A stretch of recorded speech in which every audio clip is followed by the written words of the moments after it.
What's up mga boy? It's your boy Ubeck Rider. Maraming salamat po sa inyong panonood at welcome na naman sa panibago nating vlog. Uy, ano to? Ito yung mga traffic enforcers ng Cebu. What's out? Topic natin ngayon mga bay, ano? Marami kasing nagtatanong na, bay, bago na ba yung motor mo? Uy, bay, parang meron kang bagong kinabit sa motor mo ha? Ano ba yan? Ano ba to?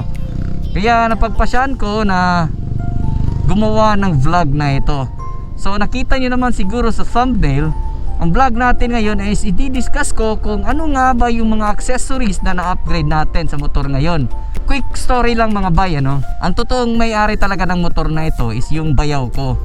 What happened is, binenta niya kasi itong motor na to dahil mag-upgrade siya into higher CC. So tiyempo naman na nakita namin ni Mrs. na, uy, sayang yung motor ni bayaw ah. Alam naman namin na ang motor na ito is marami talagang mga mamahali na mga accessories.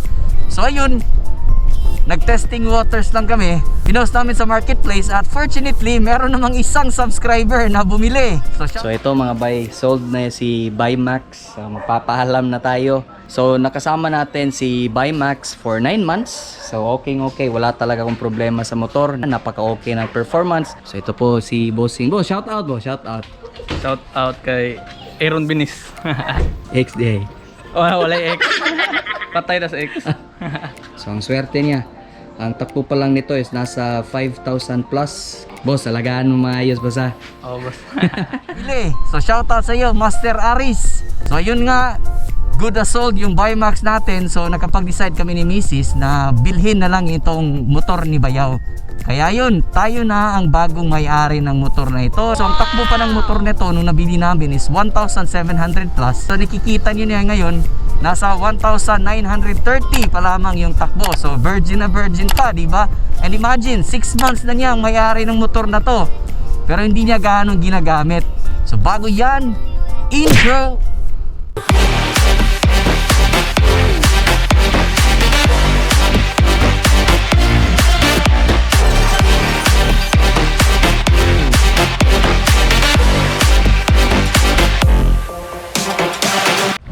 So ayan mga bay, welcome back. Andito na tayo ngayon sa Cebu Business Park. So shout out kay Bossing, Manong Security Guard. Pinayagan tayo na mag-film dito.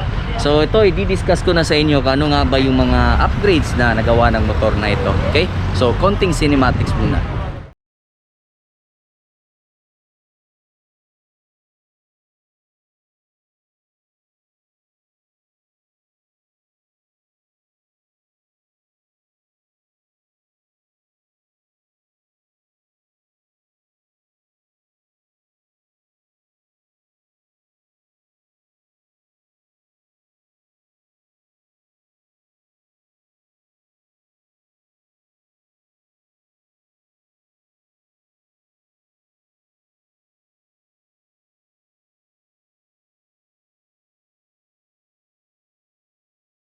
Okay, so simulan na natin. Medyo napatagalan lang tayo kasi nagkwentuhan tayo kay Bossing. Yan si Guard, shoutout kayo boss. Unang-una, itong windshield at saka ito yung espada niya. Okay, now sa nakikita nyo mga bay, ito po ay pure carbon fiber. So medyo mahal yung pagkabili ni Bayaw nito. If I'm not mistaken, nasa 10,000 plus ata yung windshield at saka itong dalawang espada na ito dito at saka dito. So pure carbon fiber po yan. Susunod naman is itong Nemo na side mirror. So sa previous vlog ko, maraming nagtatanong kung ano nga ba itong side mirror na ito. So ito po yan mga bay. So I'm not quite sure kung how much yung nabili niya nito kasi kasali na yung bracket dito nung pagbili niya. Ang kagandahan kasi ng bracket na ito mga bay is hindi siya, yung side mirror niya pag tumatakbo na kayo is hindi siya shaky, hindi nagba-vibrate. So pakita ko lang sa inyo ha. Hindi kasi kagaya nung ibang mga side mirror na ma-vibrate talaga. So ayan, kita nyo. Hindi kagaya nung iba na parang lumilipad na yung long stem ata. Not quite sure if low stem ba ito, pero talagang nagustuhan ko ito kasi wide yung view na, clear, tsaka hindi siya ma-vibrate. Yan. Next naman dito mga bay, isang step board niya or Not quite sure kung anong tawag dito. Step board ata. So sec, both sides, napakaganda, napakaangas. So yung tema na gusto kasi ni Bayaw is gold. So ayan, nakikita nyo, mostly talaga ng mga accessories dito is kulay gold. So ito yung other side na carbon fiber na espada. Yung ganda, di ba?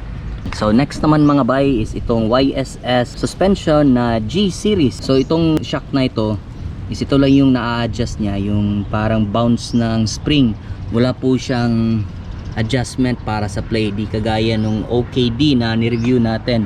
So special thanks pala sa Race Hub Trading or Motor Trend Trading sa pag-sponsor ng shock natin. Ayun. So napakaganda ng bounce nito mga bay.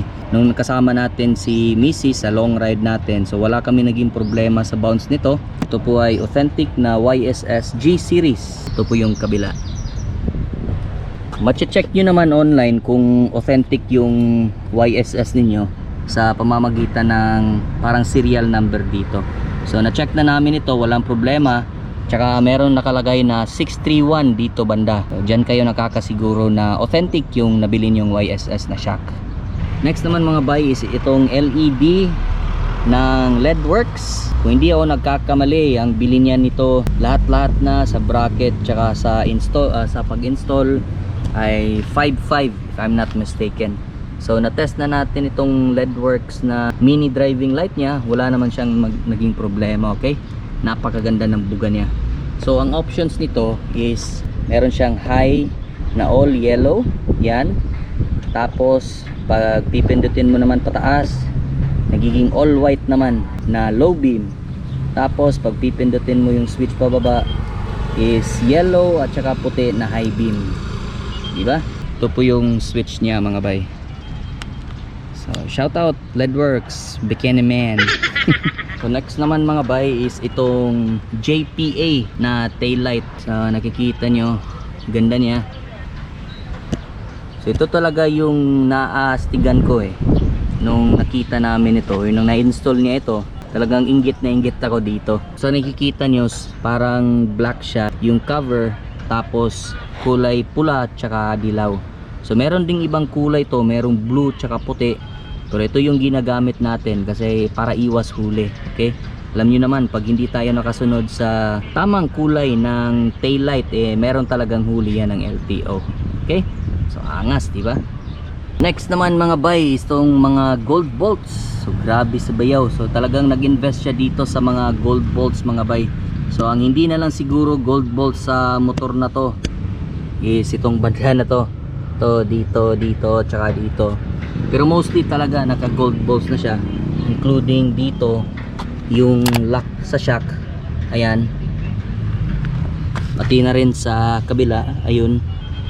Tapos dito gold bolts na yan. Dito pati na rin sa kabila. Yan. Dito. Yan. Dito na rin. Shoutout pala sa sponsors natin, TCH Apparel, Kish Stickers, I'm Born to Ride Philippines, Moto Trend Trading, at saka Mr. Dofer Magic Katas. Dito na rin, naka gold bolts na yan. Ito ata yung sensor. Yan, gold bolts. Dito na rin. Pati na rin dito, pati sa spacer gold na rin, tsaka yung axle nya. Ayan.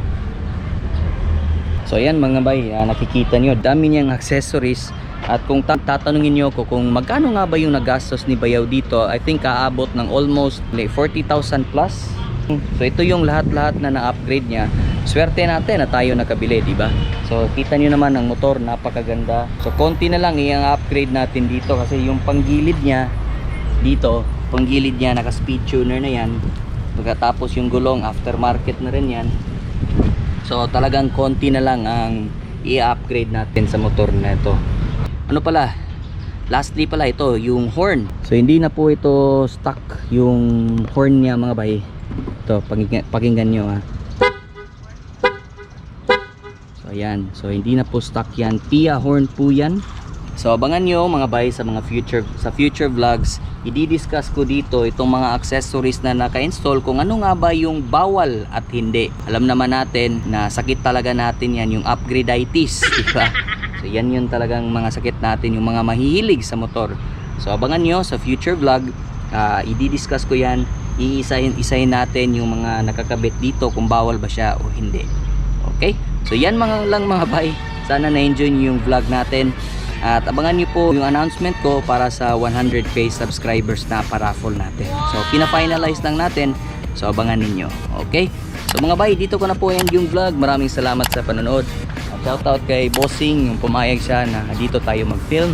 So dito ko na po end yung vlog. Maraming salamat sa panonood. I'll see you guys on the next one. Ride safe, stay safe. Peace! Appear!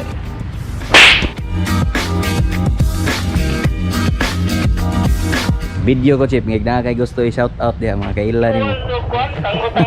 Shout out Chip, shout out ba? Taga